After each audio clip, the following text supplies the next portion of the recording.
Patrocinado pelo Pernambuco da Pelo Sorte. Pernambuco da Sorte. É um evento maravilhoso. É uma pena que Só acabou. fala só um pouquinho mais. Falo. É um evento maravilhoso. É uma pena que ele encerrou.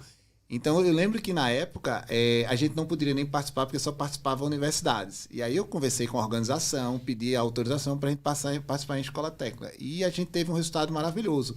Das 3 categorias que a gente participou, a gente ganhou as 3 categorias. Então, o prêmio que a gente recebeu em dinheiro, a gente conseguiu ir para feiras, a gente conseguiu investir nos projetos, a gente conseguiu fazer as coisas andarem. E isso não só agregou para a comunidade ou para a sociedade, agregou demais para a vida dos alunos, a experiência cultural, a experiência de, por exemplo, a gente foi para a feira que tinha 80 países participando. Então, a troca de conhecimento, de línguas, de idioma, era fantástico. A gente teve grupos de alunos que foram representando o Brasil com a delegação para a Intel ISEF no Arizona.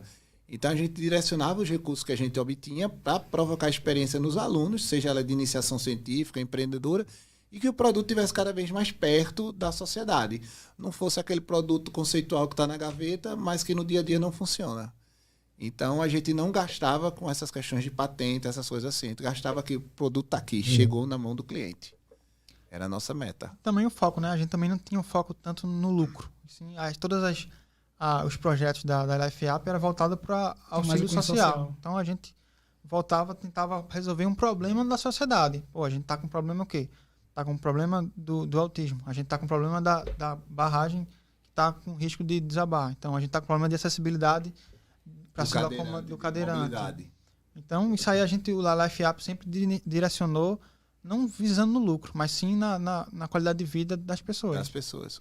O Atlantis Aço mesmo era um aplicativo que oferecia mobilidade urbana para o cadeirante. Como é que funcionava ele? Ele funcionava por comando de voz, e aí o cadeirante dizia de onde ele estava, para onde ele queria ir, e o próprio aplicativo traçava rotas seguras, entendendo que era rebaixamento de calçada. Tipo um Waze. Um Waze para cadeirante. Só que para cadeirante. A gente fala disso na época que... Isso é legal.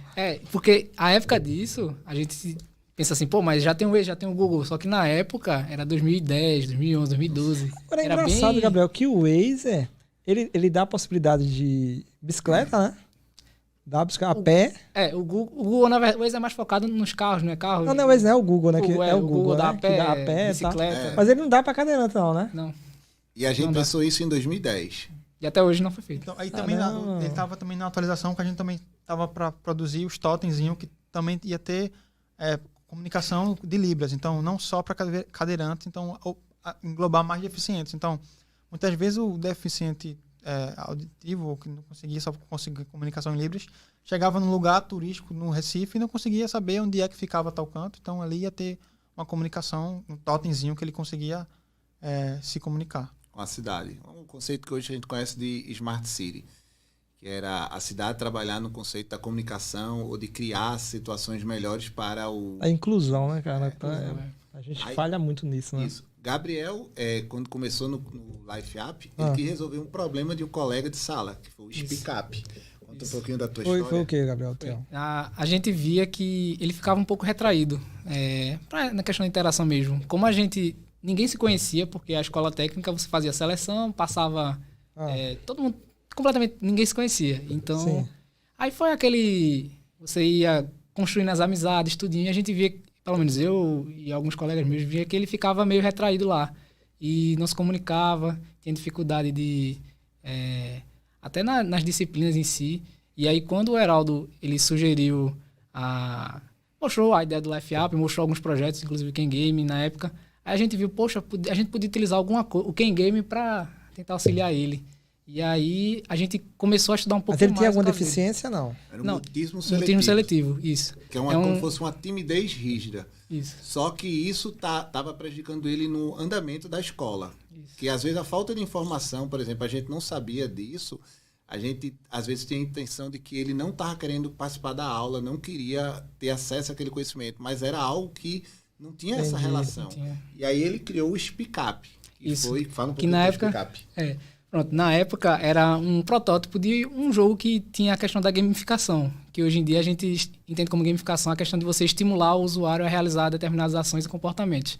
Então, o minigame trabalhava questões cotidianas com o usuário que estivesse jogando, a pessoa, E aí essas situações são situações que ele teria que lidar se fosse normalmente assim durante o dia. Por exemplo, uma conversa com algum professor, uma conversa com um psicólogo. Então essas situações eram trabalhadas no aplicativo para ele saber como lidar com essas situações no mundo real. E isso era baseado, na época quando a gente estava desenvolvendo esse projeto, baseado em alguns estudos que a gente via que tinham esses teoremas não, como é que diz? Esses estudos assim direcionados para tentar auxiliar essa pessoa a melhorar o comportamento, o convívio em sociedade. Desafio então, de interação. No caso, seria um desafio de interação. Isso. A pessoa que é mais retraída ia ter aquele desafio de conseguir fazer a interação com outras pessoas. Mas dentro do mais software ou o software dava... O software, ele fazia com que a pessoa fizesse isso no mundo real.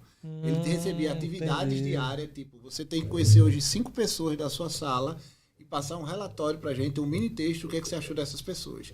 Então, para ele fazer isso, ele tinha que ter aquela comunicação de conversar, conhecer a pessoa e ir criando essa questão mais fácil de socialização e diminuindo o mutismo seletivo. Você acaba de assistir um corte de algum episódio do canal Pense Diferente Podcast. Se quiser assistir o vídeo na íntegra, vai lá no canal Pense Diferente Podcast, já se inscreve no canal, clica lá no sininho de notificação, porque o YouTube já se encarrega e manda para você os episódios. E também para assistir ao vivo, todos os episódios, é lá no canal Pense Diferente Podcast.